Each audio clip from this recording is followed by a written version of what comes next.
நான் அழுத நேரத்தில யாரும் வரல, ஊரழுத வேளையில நானும் வரல.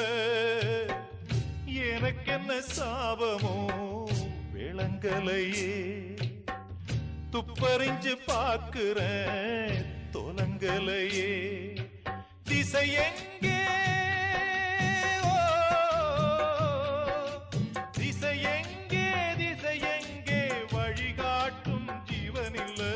அப்ப யாரு அம்மா யாரு நானும் பார்க்கல. கண்ணீரத்தான் கண்டேனம்மா தாய்ப்பால் பார்க்கல. பிறக்கும் குழந்தைக்கெல்லாம் பட்டு தொட்டில் தான், எனக்கு தொட்டில் என்னமோ குப்பை தொட்டிதான். அப்ப யாரு அம்மா யாரு நானும் பார்க்கல.